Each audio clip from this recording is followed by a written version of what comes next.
Halo teman-teman semuanya, selamat datang di channel Bertanya Yuk. Pada video kali ini, kita akan belajar gramatika bahasa Inggris, yaitu simple present tense, verbal, dan nominal yang akan dibahas secara lengkap dan juga mudah dipahami. Simple present tense adalah bentuk kalimat dalam bahasa Inggris untuk menyatakan fakta, kebiasaan, atau kejadian yang telah terjadi pada saat ini dan berlangsung berulang kali. Bentuk tense ini paling sering digunakan dalam bahasa Inggris baik dalam percakapan ataupun bentuk tulisan. Terdapat dua bentuk rumus simple present tense, yaitu bentuk verbal dan juga nominal. Pertama-tama, kita akan bahas terlebih dahulu simple present tense bentuk verbal. Rumus verbal simple present tense terbagi dalam tiga bentuk kalimat, yaitu positif, negatif, dan juga interrogatif. Untuk rumus positif, yaitu subject, ditambahkan verb 1 s or es, kemudian object. Untuk kalimat negatif, subject plus do or does, kemudian ditambahkan not, lalu verb 1 dan juga object. Lalu untuk kalimat interrogatif atau kalimat tanya, do atau does ditempatkan di depan, kemudian tambahkan subject, lalu verb 1, lalu kemudian object, dan jangan lupa juga tanda tanya atau question mark.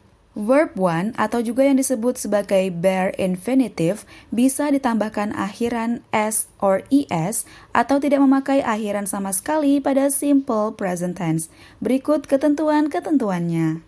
Yang pertama, subjek berupa singular noun atau kata benda tunggal seperti nama orang atau nama benda akan menggunakan verb 1 dengan ditambahkan s or es. Kemudian third person singular pronoun atau kata ganti orang bentuk ketiga tunggal seperti she, he, or it akan menggunakan verb 1 yang ditambahkan s or es. Lalu kemudian subjek berupa plural noun atau kata benda jamak seperti girls, men, or books hanya akan menggunakan verb 1 tanpa tambahan apapun. Lalu kemudian untuk plural pronoun atau kata ganti orang jamak seperti we and they hanya akan menggunakan verb 1.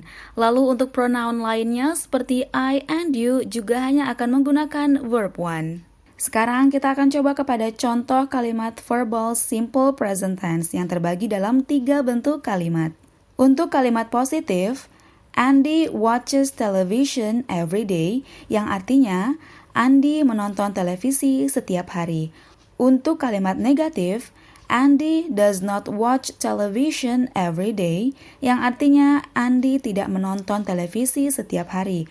Lalu terakhir untuk kalimat interrogatif, does Andy watch television every day? Apakah Andy menonton televisi setiap hari?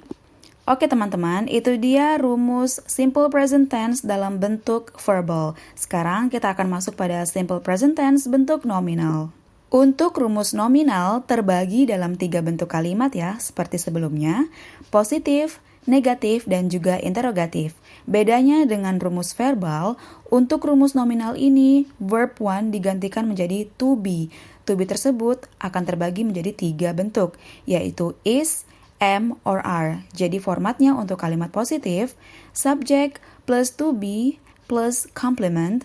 Kemudian untuk rumus negatif, subject plus to be plus not, lalu plus complement. Lalu untuk kalimat interrogatif, to be plus subject plus complement dan juga question mark atau tanda tanya. Terdapat tiga bentuk to be, yaitu is, or am, or are. Berikut adalah ketentuan penggunaannya pada simple present tense. To be is digunakan pada subjek berupa singular noun atau kata benda tunggal seperti book dan juga third person singular pronoun atau kata ganti orang ketiga bentuk tunggal seperti she, he, or it. Lalu kemudian untuk to be are digunakan pada plural noun atau kata benda jamak seperti books, plural pronoun kata ganti orang jamak seperti we, they, dan you. Lalu terakhir untuk to be am hanya digunakan pada I.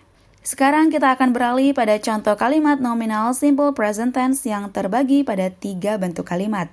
Untuk kalimat positif, Anna is a clever student. Anna adalah seorang siswa yang pintar.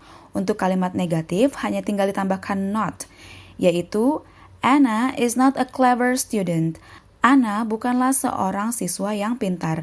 Lalu terakhir untuk kalimat interrogatif, is Anna a clever student? Apakah Anna seorang siswa yang pintar? Dalam simple present tense, terdapat adverbs of frequency atau kata keterangan perulangan yang menandakan bahwa suatu kalimat mengandung unsur simple present tense seperti berikut ini. Lalu kemudian selain adverbs of frequency, juga terdapat adverbs of time, yaitu kata keterangan waktu yang menandakan bahwa suatu kalimat mengandung simple present tense seperti berikut ini.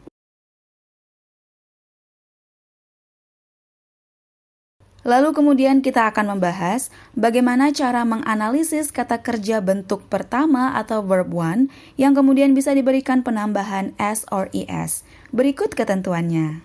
Untuk verb one yang berakhiran 5 seperti berikut, tinggal ditambahkan es.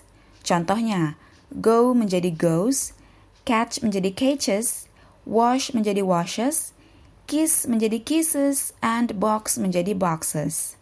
Lalu untuk verb yang berakhiran huruf konsonan ditambahkan y, hilangkan huruf y dan tambahkan ies seperti contoh berikut ini.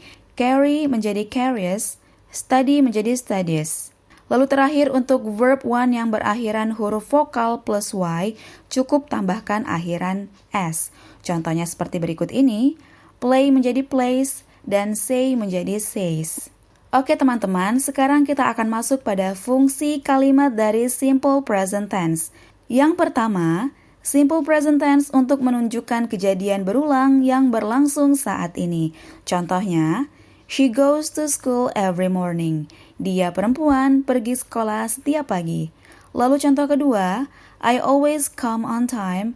Aku selalu datang tepat waktu. Lalu untuk fungsi yang kedua yaitu simple present tense untuk menunjukkan suatu fakta yang tidak terbantahkan.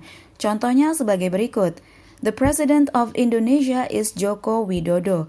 Presiden Indonesia adalah Joko Widodo.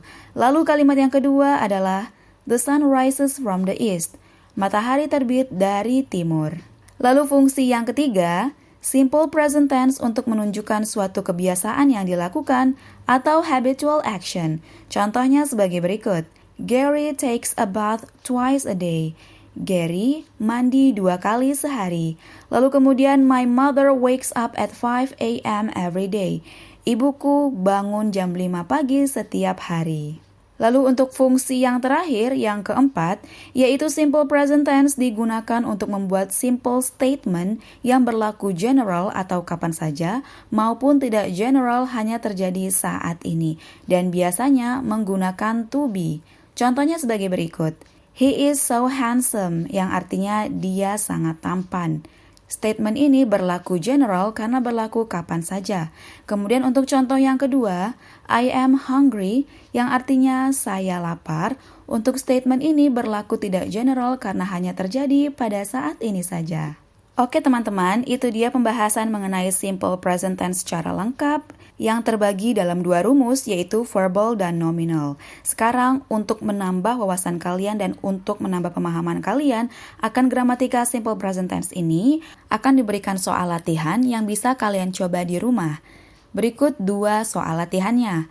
Yang pertama, buatlah 2 kalimat dengan simple present tense bentuk verbal. Lalu soal yang kedua, buatlah 2 kalimat dengan simple present tense bentuk nominal. Jika kalian sudah tahu jawabannya, silakan tuliskan di kolom komentar di bawah ini. Oke teman-teman, sekian pembahasan kali ini. Semoga bermanfaat dan terima kasih.